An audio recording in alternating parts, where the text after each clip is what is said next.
pantalla, ¿verdad? ¿O sí? La presentación sale completa.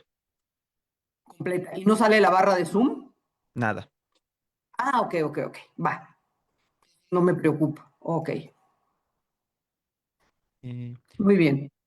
Muy buenos días a todas y todos. A nombre de Saixain UNAM, les damos la más cordial bienvenida a esta sesión titulada Neurodesarrollo Humano, Etapas, Hitos y Bases Clínicas. Agradecemos mucho su presencia y el interés por continuar fortaleciendo nuestra formación en temas relacionados a las neurociencias, a la salud mental y a la práctica clínica. Para comenzar, me gustaría recordarles que la sesión estará conformada por tres momentos: la presentación de la ponencia como tal y una ronda de preguntas y respuestas. Asimismo, el enlace para registrar su asistencia en la ponencia se compartirá durante el desarrollo de la misma. Entonces, bueno, pues para abordar este tema, el día de hoy contamos con el honor de eh, la participación de la doctora María Elena Márquez Carabeo, a quien agradecemos profundamente por acompañarnos y compartir con nuestra comunidad sus conocimientos y experiencias. La doctora María Elena Márquez Carabeo cursó medicina en la Universidad Nacional Autónoma de México, en donde se recibió con mención honorífica. Es especialista en psiquiatría por la UNAM y cursó un año de psiquiatría en el Maudsley Hospital y en el Institute of Psychiatry en Reino Unido. Se graduó además de la maestría de Ciencias Médicas con campo en Psiquiatría Infantil y de la Adolescencia. Posteriormente hizo un doctorado en Psicología y Salud por la UNAM. Pertenece al sistema de investigadores en Ciencias Médicas de la Secretaría de Salud, investigadora D, y al Sistema Nacional de Investigadores Nivel 1. Sin más preámbulo, doctora, muchas gracias por acompañarnos y le cedemos la palabra. Muchas gracias, muy buenos días a todos y estoy muy, muy complacida, muy sorprendida también del interés de estos temas en la Facultad de Medicina. Quiero decir que vine a dar al campo del desarrollo infantil muy después de que me gradué de psiquiatría infantil, así es de que me da mucho gusto que estén interesados en estos temas. Me voy a ir a la presentación. Yo trabajo en el Hospital Psiquiátrico Infantil, el más pobre y el más chiquito, el menos visible de la zona de hospitales de Tlalpan. Me voy rápido a compartir con ustedes algunas reflexiones. Me voy a ir veloz, no me voy a detener en la lectura, voy a dejar la presentación para que ustedes puedan revisarla más calmadamente. A ver, aquí no puedo ir a avance. ¿Qué pasa? Nada más haga clic sobre la diapositiva y ahora sí ya se desbloquea para poder seguir con las diapositivas. Ok, ok. ¿Cuál es nuestro origen? Este hospital. Este hospital es producto de la disolución del manicomio de la Castañeda que fue inaugurado en 1910 por Porfirio Díaz y cuya fachada era tan divina que fue adquirida por los legionarios de Cristo y ahora está en Amecameca. El manicomio funcionó de 1910 a 1966, en que de ser una institución de vanguardia que albergaba 1.200 pacientes con modelos innovadores para principios del siglo XX y que hasta el mismo padre de la psiquiatría, Krepelin, quien describió la esquizofrenia, no le llamó esquizofrenia, pero la describió, lo visitó. Y también aquí dio origen a mucho de la neurología de aquel entonces, la reacción de Nieto, el doctor Nieto español, también trabajó en el manicomio. Sin embargo, para finales de los 50 y principios de los 60, de 1.200 pacientes pasaron a 61.000 pacientes, hacinados y en condiciones de pobreza muy, muy vergonzosa. Ese es el origen. De ahí salimos nosotros. El Hospital Psiquiátrico Infantil se inauguró en 1966, cumplimos este año 60 años, y nuestro hospital es reflejo, yo diría, como México, de avance y de retroceso. Vamos a ver por qué avance, porque pensamos que los niños deben de estar en hospitales generales y no tanto en hospitales psiquiátricos, pero ese es otro tema. Aquí, no sé si se alcanza a ver completo, sí, nos vamos a ir en mucho de lo que planteó Gael en su propuesta de temario. Nos vamos a ir a los enfoques del desarrollo humano, a abordar muy brevemente las etapas, algunos hitos del lenguaje hitos del desarrollo, tres áreas que nos parecen fundamental para nuestro campo clínico: lenguaje, cognitivo y socioemocional, que es lo que menos evaluamos los médicos. Factores que influyen bajo la perspectiva de los modelos de desarrollo. Vamos a abordar brevemente factores de riesgo y de protección. porque importa tanto el riesgo como la protección, y van del nivel individual al contextual, al social. Trastornos del neurodesarrollo hay 6, 7 categorías, vamos a abordar 3, las más comunes. Y ¿qué se promovería como, digamos, las óptimas intervenciones a favor del desarrollo infantil? Bueno, el estudio del desarrollo humano, el estudio del desarrollo en el niño, parte de la visión del desarrollo humano, es decir, el desarrollo a lo largo de la vida. En Estados Unidos se creó el Consorcio Carolina para el estudio del desarrollo humano y conciben lo que se llaman las teorías bajo la perspectiva de sistemas. ¿Cuáles son las teorías? No se basan en la disertación teórica de alguien, sino basados en datos de investigación, generalmente longitudinales. En una obra máxima que se edita cada 15 años, que es el Handbook of Child Psychology, el Lerner, cada 15 años. ¿Qué dicen estos modelos? Bueno, dice que el desarrollo primero es un proceso dinámico, o sea, está cambiando. Y es multideterminado y es estocástico, una palabra muy, a ver, vamos a ver quiénes tuvieron raíces grecolatinas para que me digan qué es estocástico. Estocástico, véanlo en sus celulares, estocástico quiere decir probabilístico. Es decir, el desarrollo es dinámico, multideterminado y probabilístico. No hay determinismo, no somos ciencias exactas, ¿no? Y lo más importante es que el desarrollo en general en medicina, nosotros vamos a ver en los libros de pediatría que es el desarrollo es el proceso continuo de la maduración del sistema nervioso central. Pues no, es continuo y discontinuo, no es nada más del individuo, es del individuo y su ecología. Esto es importantísimo. Eso me costó muchísimo trabajo llevarlo ya al campo de la práctica. No es un proceso individual, es un proceso en interacción con el contexto. Cambia el ambiente y cambia el individuo. Ajá, y no hay, las influencias son mutuas. Eso lo vamos a tratar de abordar un poco más adelante. ¿Cuál era la visión previa? Que eran unicausales, la mamá, la hipoxia al nacer, maturez, eran unicausales, unidireccionales, es decir, van del factor al sujeto, al niño, y no al revés. El niño también es influencia en el contexto. Eran pasivos, actualmente son activos, eran polarizados, o eran biologicistas, o psicologicistas, o sociales, ¿no? Y eran transversales, ahora son longitudinales.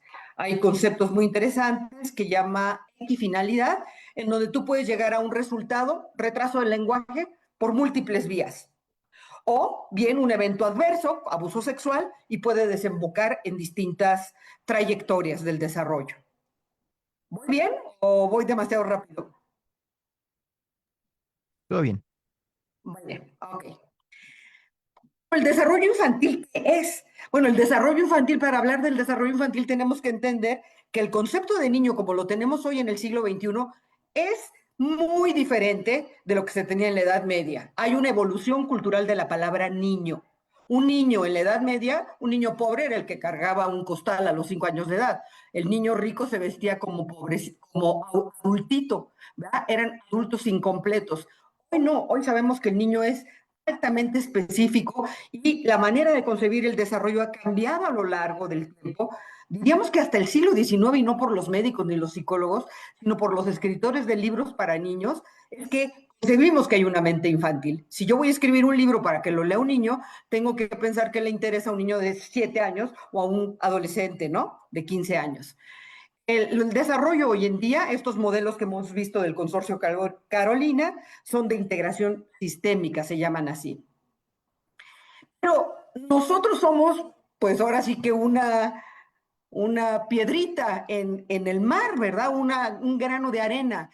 ¿Cómo somos en comparación al resto de las especies? Este artículo es muy bonito porque compara la evolución del desarrollo cerebral, el contexto comparativo de las especies y establece, los seres humanos somos una especie altricial. Vayamos a las raíces grecolatinas. Altricial quiere decir de amamantar, que requerimos una nodriza. Es decir, somos altamente dependientes al nacimiento, como muchas otras especies, aves, mamíferos, pero no todas. Algunos que somos altriciales, nacemos medio ciegos, medio sordos, no caminamos, dependemos de nuestro cuidador.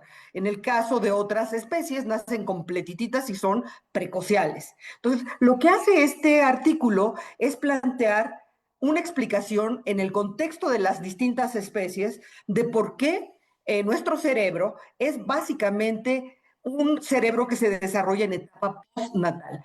Hay razones múltiples, hasta decir que por el hecho de la bipedestación, ¿verdad? Tuvimos que tener una constricción en el canal obstétrico y eso explique parte, ¿verdad?, de la reducción del volumen cerebral. Pero bueno, no soy experta en el campo, me encanta la biología, pero no pude, digamos, no podría yo detenerme ahora a todo. Les comparto aquí la referencia del artículo.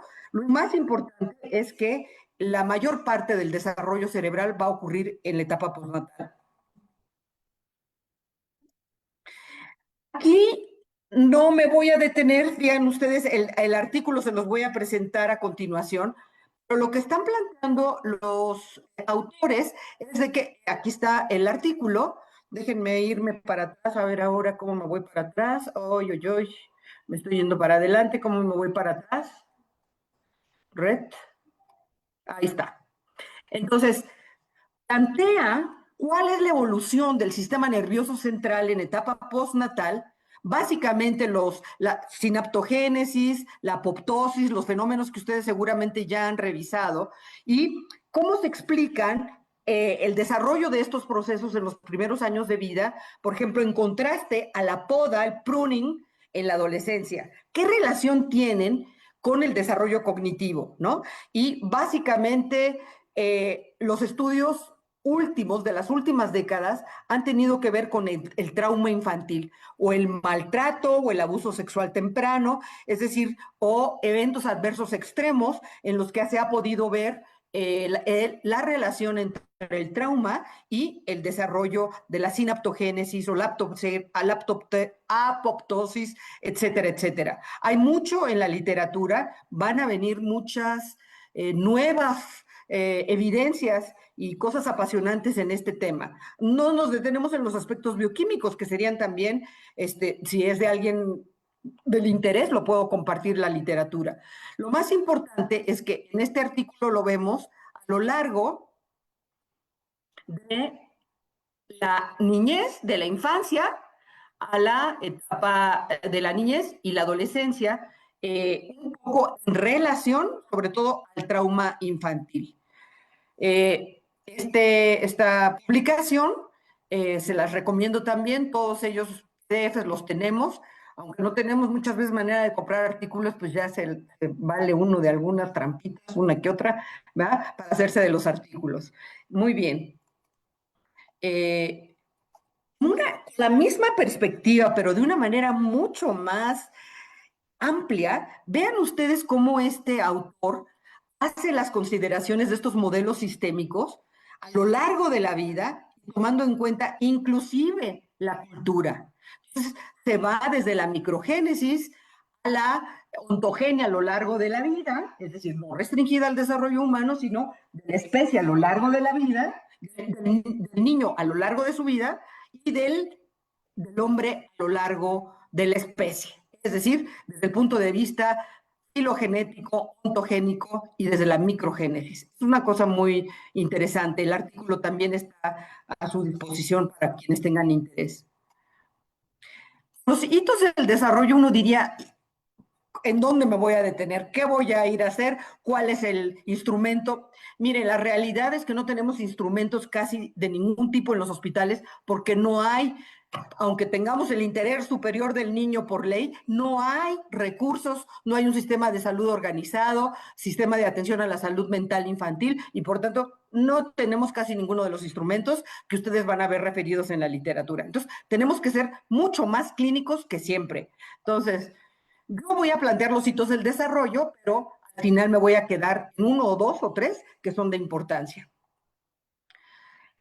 Sabemos que la mente infantil de los 3 primeros años de vida, como se planteó hace mucho tiempo en Scientific American, es base de todo lo que estamos viendo aquí. Fíjense ustedes, hasta de productividad económica, de logro educativo, de salud a largo plazo, crianza parental exitosa en la siguiente generación, bueno, todo uno diría, bueno, ¿y dónde están los programas de atención en México para los 3 primeros años de vida que son la base del desarrollo ulterior? Cuando uno habla del desarrollo, uno dice, bueno, estas son las teorías, los enfoques, estos son la definición de desarrollo, pero ¿cuáles son los dominios o campos o áreas, le llamábamos por algunas pruebas, pero en general se le conocen como campos del desarrollo o domains, dominios del desarrollo? Ido cambiando los enfoques. Ustedes verán, por ejemplo, se separaba emocional de social, lenguaje estaba separado de cognitivo. En las obras más recientes vemos dos polos, el desarrollo cognitivo, en donde está el lenguaje incluido, y el desarrollo socioemocional. En esta obra que les digo del consorcio, bueno, de los investigadores que pertenecen al consorcio de Carolina, es una obra de 4 tomos. El primero es Modelos del Desarrollo, segundo, Desarrollo Cognitivo, tercero, Socioemocional, y cuarto, escenarios ecológicos y procesos, en correspondencia a la visión que se tiene actualmente del desarrollo. Hay una publicación muy bonita también, no nos vamos a detener, imagínense en todo esto, no, ¿verdad? Para eso está el artículo, lo tenemos, ese sí no lo pude conseguir, a ver si ustedes si me lo consiguen completo, se los encargo. Estos se llaman correlatos neurales y psicofisiológicos del desarrollo de la comunicación social a lo largo de la infancia. Entonces es muy bonito porque evalúa dominio por dominio. Nosotros no lo separamos con el fin de comprender mejor el desarrollo.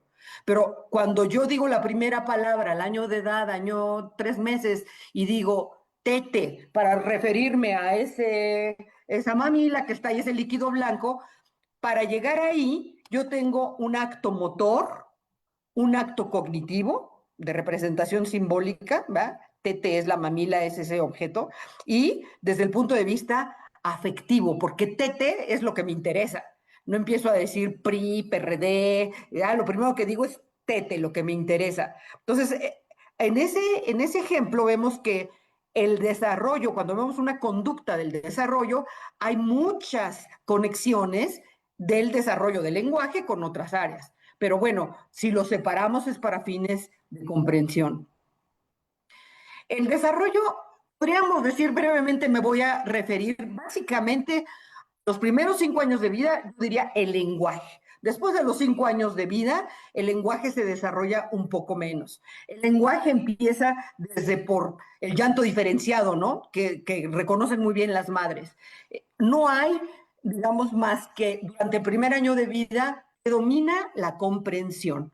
O sea, el niño, la recepción, o sea, la comprensión precede a la expresión. Entonces, la expresión viene con la primera palabra con significado al año de edad, pero durante todo el primer año de vida, el niño entiende muchísimo, comprende mucho de la comunicación y del lenguaje.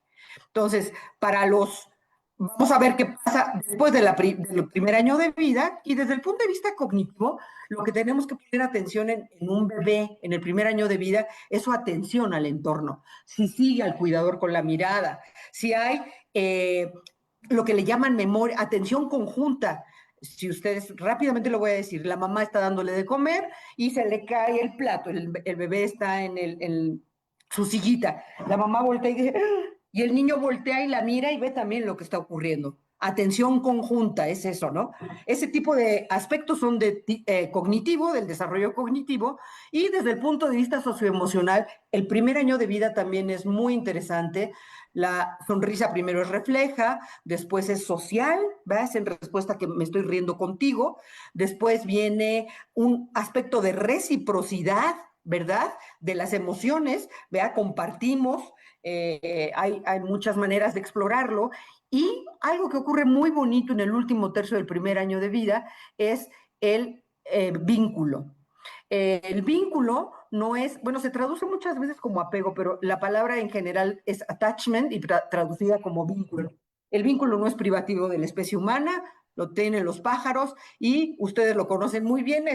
A los 6 meses yo le puedo quitar a la mamá de los brazos el bebé y no pasa nada. Al año de edad ya el bebé se va a ir con la mamá porque ya ha desarrollado el vínculo, que es un aspecto del desarrollo social y que da un efecto, como le llaman, de base segura. Me voy a ir muy rápido, quiero nada más señalar aquí porque en el temario venía el juego. El juego es parte del desarrollo cognitivo y del desarrollo socioemocional. El juego es una expresión del desarrollo del niño. Y el juego, diríamos entonces, que es muy importante de evaluarse, de promoverse, porque tiene un fin cognitivo, la representación simbólica, ¿verdad? Yo le estoy dando de comer a la bebita, es social, me pone interacción con otros, y es emocional, ¿verdad? Ándele, ándele, le pego a la niña, ¿no? El juego entonces es algo muy relevante en la etapa preescolar. Vean ustedes, en el caso del lenguaje, hay una regla muy fácil. Primer año, una palabra. 2 años, 2 palabras. Junta 2 palabras. No son azarosas, es sustantivo y verbo, verbo de acción. Ame agua. Los primeros son sustantivos, 4, 5, 6 palabritas con significado al año, año y medio, y una progresión al segundo año de vida para combinar 2 palabras, 3 años, 3 palabras. No importa mucho la pronunciación, importa lo que el niño trata de comunicar y vamos a ver que con algunas variaciones hay una explosión del vocabulario de los 2 años y medio a 3 años de edad. Entonces, el juego muy importante en la etapa preescolar y la parte socioemocional que tiene que ver pues con una comprensión de reglas, hay más regulación del niño. Vamos a ver un poquito más adelante este aspecto de manera más detenida. Nos quedamos por aquí para irnos a la adolescencia. El vocabulario sí se desarrolla más, pero es poquito. En cambio, desde el punto de vista cognitivo, vamos a regresar un poco a las nociones de Piaget, pero sí, para la adolescencia, el pensamiento de ser concreto se torna abstracto. ¿Esto qué quiere decir? Que yo puedo ir haciendo mis propios juicios. Va a haber elaboración, va a haber razonamiento abstracto y funciones cognitivas ejecutivas, que ahorita vamos a ver lo que son las funciones ejecutivas, porque es un tema para el autismo, para el TDAH, etcétera, etcétera. Y la parte social es muy importante porque en la adolescencia, el desarrollo social, dicen que hay 3 transiciones en la adolescencia: cognitiva, el pensamiento se hace abstracto; social, los pares ocupan un lugar prominente; y biológica, porque viene la emergencia de la sexualidad. Entonces son 3 transiciones muy importantes durante la adolescencia. No nos vamos a quedar aquí hasta los 40 años, pero quiero decir que ustedes pueden tener revisiones de los hitos del desarrollo a lo largo de la vida. La vejez tiene una trayectoria variable en las personas. No todo es deterioro y ya no soy experta en el tema, pero bueno, hay que poner a trabajar las neuronas hasta muy tarde para mayor protección. Resumencito lo quiero destacar, esta visión, primero porque es a lo largo de la vida. Quiero decir que los primeros años son lenguaje, desde luego la cognición y la emergencia de funciones ejecutivas. Vamos a ver ahorita qué es eso de funciones ejecutivas durante la etapa pues, de la niñez temprana. Y vámonos un poco a nuevamente decir que estos son los 3 dominios del desarrollo que como médicos debemos estar más atentos a evaluar en el campo de la salud mental. Las funciones ejecutivas, vamos a poner aquí un ejemplo, son 4, 5, pueden variar: memoria de trabajo, control inhibitorio, flexibilidad cognitiva y planificación y organización. Es un concepto más allá del nivel de inteligencia, como lo vamos a ver después. O sea, estas funciones ejecutivas, vean ustedes, aquí están definidas: capacidad para retener información de forma temporal y manipularla. Pongo los ejemplos. Recordar los ingredientes que necesito al cocinar. ¿Qué necesito para cocinar una sopa de fideo o cómo hago una cochinita pibil? ¿Sí? Tenerlos en la cabeza. Control inhibitorio: esperar tu turno para hablar en una conversación o no revisar el celular mientras estudias. Control inhibitorio. Flexibilidad cognitiva, modificar tu ruta habitual al trabajo, porque hay una calle cerrada por reparaciones. O decir, pues no hubo internet, no hubo, entonces, ¿qué voy a hacer? Es decir, ver flexibilidad cognitiva significa capacidad para cambiar de estrategias y adaptarnos a las reglas como están ocurriendo en el entorno. Planificación y organización, habilidad para establecer metas a largo plazo y dividirlas en pasos más pequeños y sencillos.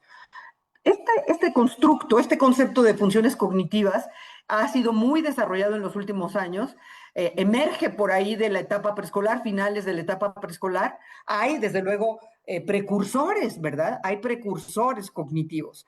Sin embargo, lo que cabe resaltar es que es un concepto fundamental para el déficit de atención y para el autismo.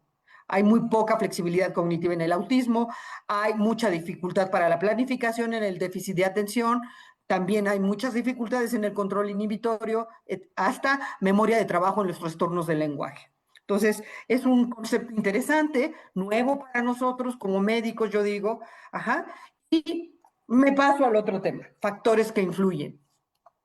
Aquí me permití hacer una reacomodo del temario porque los modelos sistémicos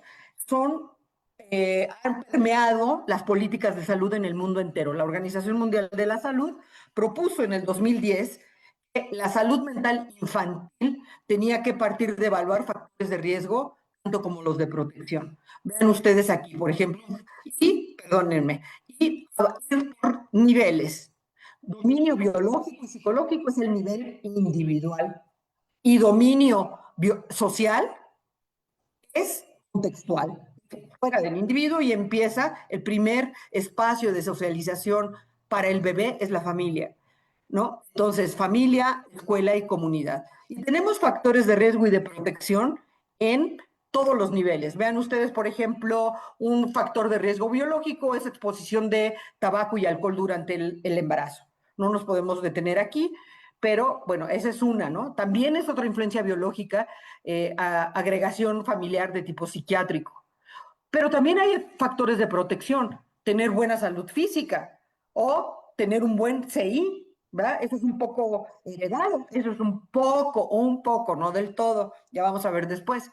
Factores de tipo psicológico, ¿no? Como abuso o negligencia sexual o un temperamento difícil. Yo soy un bebé muy irregular, no se llora mucho, no duerme bien, irritable, etcétera. Tenemos factores de riesgo y de protección. Ejemplo, un factor de protección es tener habilidad para la solución de problemas o tener una buena autoestima o capacidad para aprender de las experiencias. En el caso de los factores de riesgo social, vemos aquí la familia. La familia puede ser tanto riesgo como protección. Una familia con oportunidades, dice, para involucrarse positivamente. Vas a cuidar a tu abuelito, vamos a cuidar el jardín, etcétera, etcétera, tanto como una familia de conflicto. La escuela también es factor de riesgo y de protección. Una escuela que da oportunidades es un factor de protección cuando da, por ejemplo, un reforzamiento positivo al logro académico. Muy bien, hiciste muy bien tu trabajo de oratoria, te vamos a dar una beca tal o te vamos a dar un premio tal. La escuela también puede ser de riesgo cuando es incapaz de proveer el espacio de aprendizaje, el ambiente de aprendizaje necesario para alguien, ¿verdad? Para un niño con ciertas dificultades, ¿verdad? Los niños, digamos, no son hechos con una misma tijera y cada niño puede requerir distintas necesidades. La escuela debe de ser sensible para dar al niño el ambiente de aprendizaje que él requiere, ¿no? Bueno, esto suena difícil, pero así debería de ser. En el caso de la comunidad, tenemos también que hay comunidades muy fragmentadas, hay comunidades, en cambio, que tienen mucha cohesión, reconocen. Yo digo que en México, por ejemplo, uno ve comunidades como en Xochimilco, donde está la mayordomía, la gente tiene arraigo, hay comunidades, en cambio, donde están muy desintegradas, hay mucha exposición a la violencia, hay mucha gente, no hay falta no hay sentido de pertenencia, etcétera, etcétera, ¿no? Todo esto se ha documentado en la literatura. Sin embargo, aunque nosotros vemos la literatura, decimos, ah, sí, pero ¿cuál es la evidencia científica?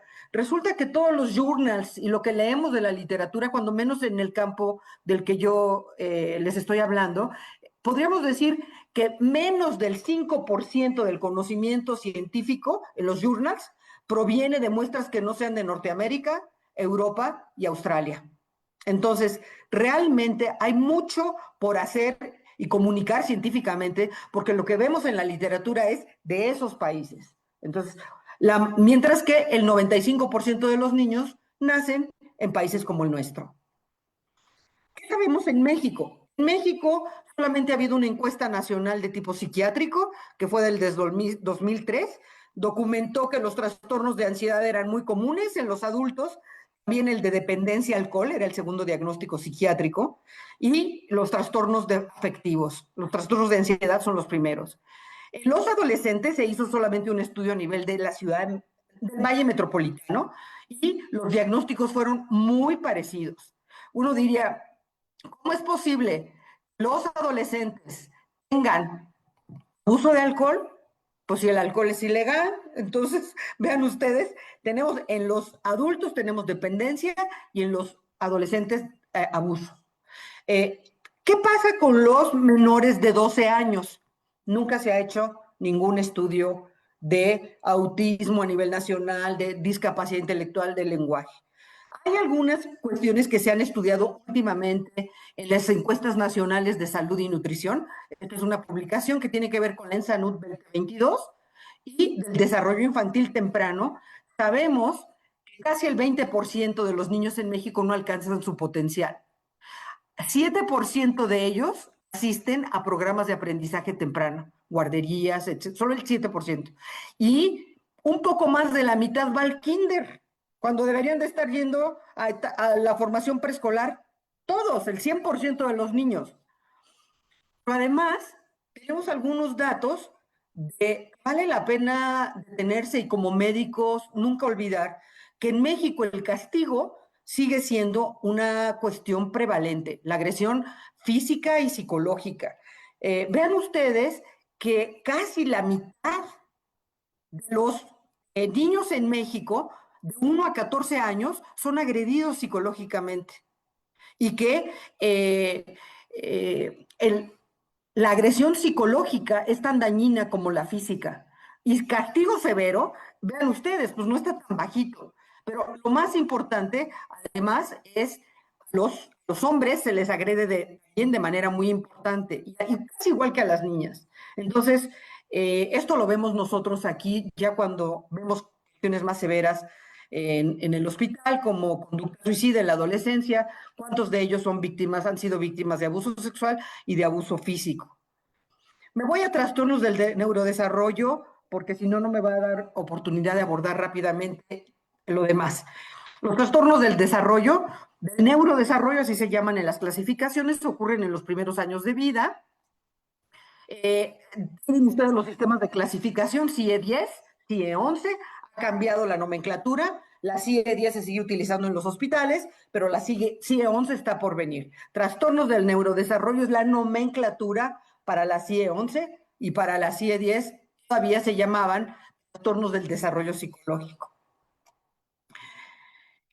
Tienen en común, ocurren en los primeros años de vida, son de inicio temprano, afectan cognición, lenguaje, aprendizaje y comportamiento, comparten mecanismos genéticos y neurobiológicos. No vamos a miren ustedes todos los que son, nada más necesitaríamos como un tallercito para revisar varios de ellos. Me voy a quedar con los 3 más prevalentes: trastorno del lenguaje y discapacidad intelectual, que se van peleando en nuestro medio el 7%. Discapacidad intelectual en los países desarrollados está del 1 al 2%, pero en nuestros países alcanza prevalencias mucho más altas. En el caso del trastorno del lenguaje es probablemente el más prevalente y el menos diagnosticado. Y trastorno del espectro autista, que no alcanza el 1%, pero está un poco de moda, digamos así. El criterio para el trastorno del desarrollo intelectual, así se le llama ahora a lo que era retraso mental, se basa en dos mediciones. El del funcionamiento intelectual por una prueba de inteligencia y el de la conducta adaptativa. Quiere decir que no podríamos estar haciendo diagnóstico de retraso mental o de discapacidad intelectual o de trastorno del desarrollo intelectual a ojo de buen cubero. O sea, eso es muy peligroso. Podríamos suponer que un retraso del desarrollo a los 2, 3 años de vida, porque hay dos áreas de retraso, podría evolucionar, sí, a trastorno del desarrollo intelectual, pero no es una regla. Entonces, mientras no hagamos una prueba de inteligencia, y la única validada en México ahorita es el WISC 4, ya van por el WISC 5, pero valen 50,000 pesos, 30,000 pesos. ¿Quién las va a estar teniendo y validando, no? Por eso surgen los indicadores conductuales que está evaluando la OMS para saber si los podemos sustituir por las pruebas de inteligencia o las pruebas de conducta adaptativa. La conducta adaptativa ha pasado a ser hoy el concepto principal para la discapacidad intelectual. No me interesa tanto como te va en el rendimiento académico, que tiene que ver un poco con el CI, sino me interesa saber cómo te va en la vida diaria, cómo te las ingenias en la lectura, en la escritura, en el cuidado personal, en las habilidades ocupacionales, en la ingenuidad, en el manejo del dinero. Entonces, esa es la conducta adaptativa, habilidades conceptuales, prácticas y sociales. Hay pruebas, sí hay pruebas, las recomienda la American Academy of Intellectual Disorders, pero no las tenemos disponibles. Aquí tenemos tres formatitos que todavía no se echan a andar. O sea, son pruebas, está validada sí por los españoles, pero no las tenemos disponibles en los hospitales en general. Me voy a autismo, la neurobiología del autismo, está en un libro muy bonito que este hombre ganó premio Nobel, Candel, y no me voy a detener, pero pues ya viene la sexta edición, así es de que va a traer cosas muy novedosas, mucho más novedosas del autismo. El autismo se diagnostica por dos aspectos fundamentales, que es dificultades de la interacción social y de la comunicación, y comportamiento restringido, estereotipado, inflexibles. ¿verdad? Intereses inflexibles y estereotipados. Interacción social y comunicación, no hay reciprocidad. La reciprocidad se ve, por ejemplo, en el interés social, para iniciarlo, sostenerlo, conversaciones de ida y vuelta, contacto visual, comprender, usar gestos, comprender y mantener relaciones sociales, etcétera, etcétera. ¿Cómo diagnostico el autismo de manera temprana? Yo diría que el autismo, la discapacidad intelectual y el trastorno del lenguaje, tenemos como posibilidad de oro la conducta más objetiva del desarrollo, que es el lenguaje.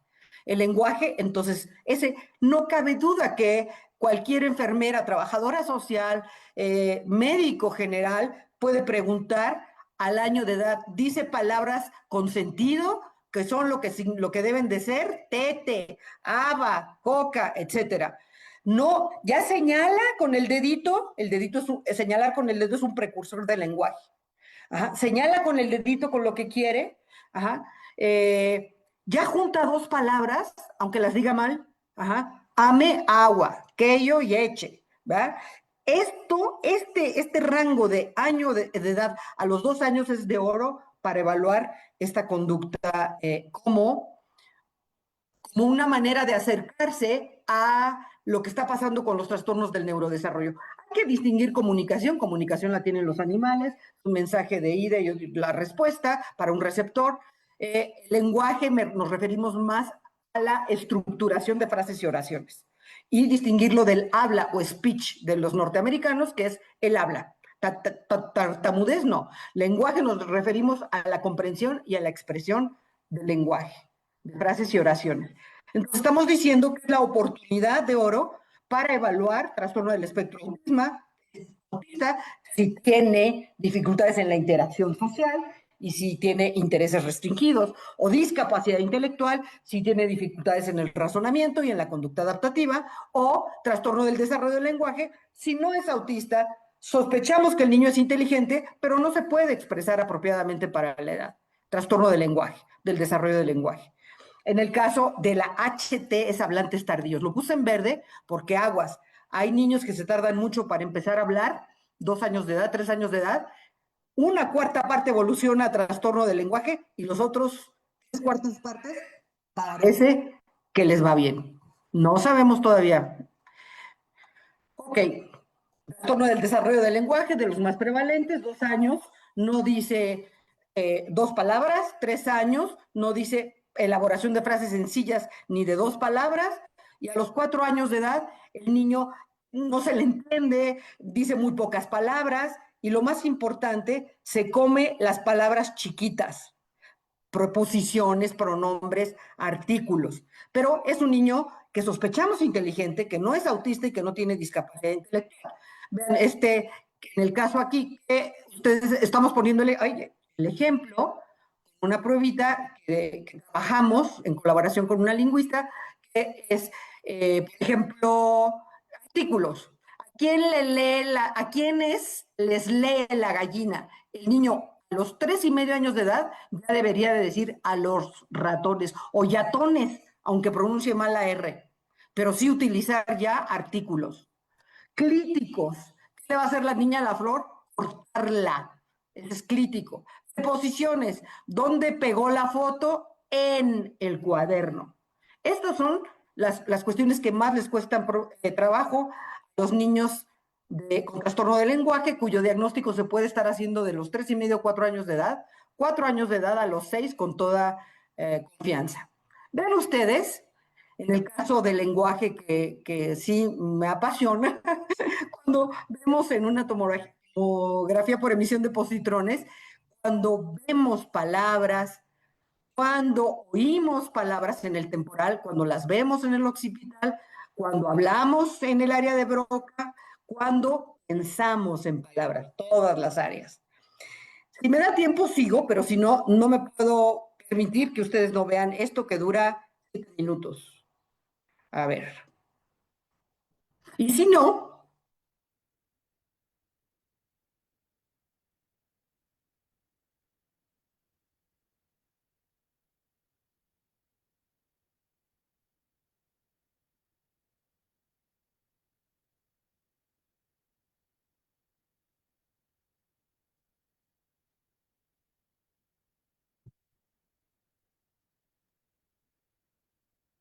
Disculpe, doctora, no se está proyectando su video.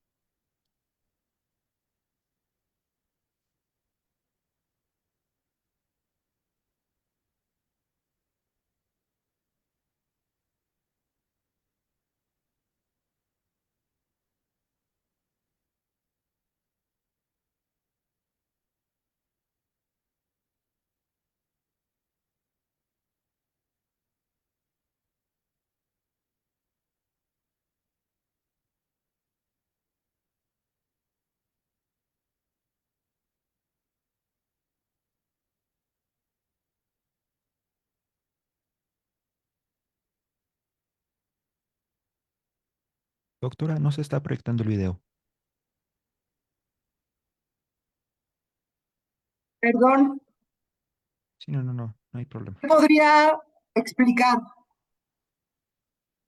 ¿Perdón? ¿No se alcanza a compartir? Es que, bueno, estaba compartiendo únicamente la presentación, ahora ya se ve el video. Ah, espérame.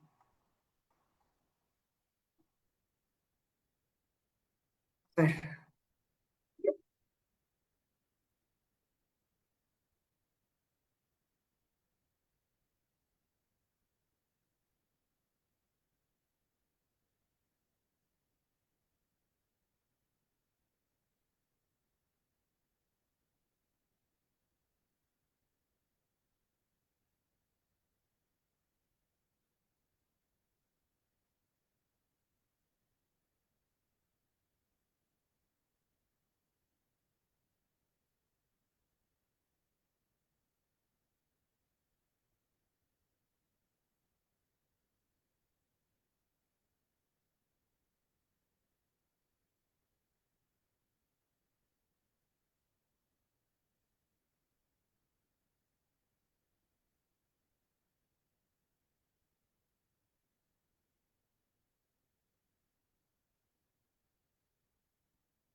Bueno, me gustaría detenerme ahí, aunque quedan algunas consideraciones finales.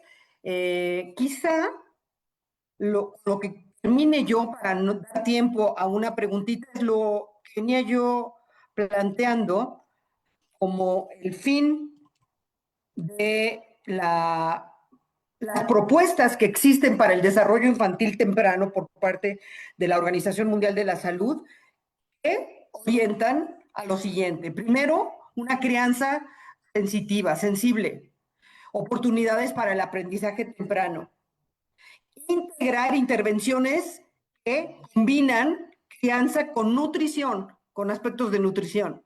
Y cuarto, apoyar la salud mental materna. Estos son los 4 ejes para dar las bases de la intervención a favor del desarrollo infantil temprano. Les dejo las ligas para que vean ustedes las milestone o hitos del desarrollo, y detenerme un poquito aquí para dar pie a algunas preguntas. Muchas gracias por su atención.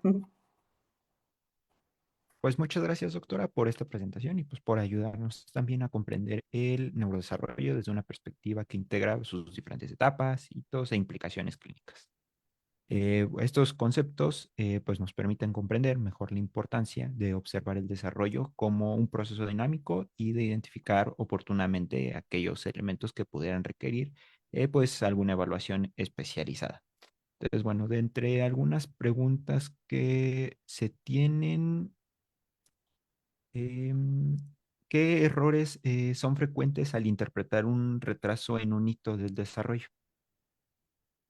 Bueno, yo diría que el primer error es enfocarse en el desarrollo motor. ¿A qué edad se sentó? ¿A qué edad sostuvo la cabeza? Digo, ¿a qué edad sostuvo la cabeza? ¿A qué edad se sentó? ¿A qué edad caminó? O sea, el desarrollo tiene que ir, desde mi punto de vista, para favorecer la salud mental y el desarrollo infantil temprano a las 3 áreas que dijimos. Entonces, los errores es no evaluar el lenguaje.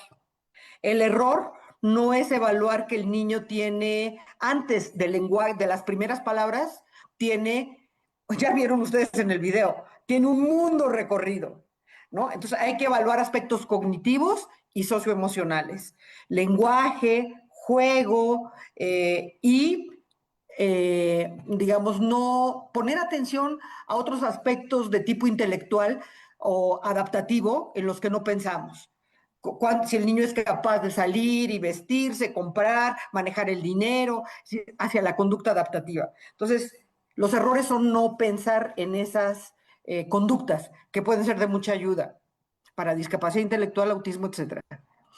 Perfecto. Si hubiera alguna alteración en el desarrollo, ¿existe alguna diferencia en el abordaje que realiza un neurólogo, pediatra, un psiquiatra infantil o un pediatra? Bueno, la primera que quería señalar con respecto al lenguaje es, lo primero es que tenemos que estar seguros que el niño oye bien para sospechar todo lo demás. Primero, descartar hipoacusia es lo primero. Yo pienso que la neurología, neurólogos infantiles, pediatras del desarrollo, que son muy pocos en México, sí deberíamos estar trabajando en la misma dirección. Pero en general, yo digo que como hay estigma para la psiquiatría, muchas veces son abordados por la pediatría y terapeutas no muy, porque en México tampoco están certificados, ni los psicólogos ni los terapeutas.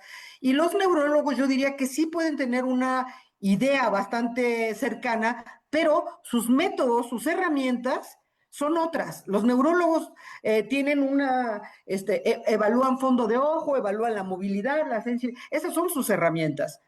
Sí deberíamos estar todos estos profesionales, sobre todo para los 3 primeros años de vida, familiarizados. Pero lo más importante, yo creo, es eh, tener un propósito clínico de evaluar lenguaje cognitivo y socioemocional, y después hasta que al niño no se le pueda hacer una evaluación bien en un lugar con una apropiada medición, determinar, por ejemplo, si tiene discapacidad intelectual. El problema es que en México hay poca certificación de profesionales, ¿no? Pero todos deberíamos de estar, cuando menos estos que señalaron en los primeros años de vida, sí, familiarizados en lenguaje cognitivo y socioemocional. Perfecto. Y ya como última pregunta, ¿hasta qué punto las experiencias adversas durante la infancia pueden modificar el desarrollo? Pues ya lo vimos en el concepto de Multifinalidad.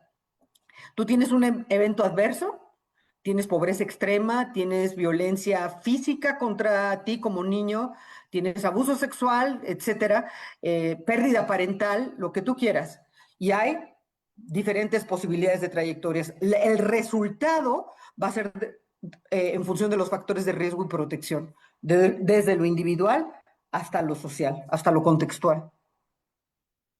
Perfecto. Y bueno, con esto llegamos al final de nuestra sesión. Queremos agradecer nuevamente a la doctora María Elena Márquez Carabeo por acompañarnos y compartir con nosotros sus conocimientos y experiencia en torno a un tema tan importante para la comprensión del desarrollo humano y pues, sus implicaciones clínicas también.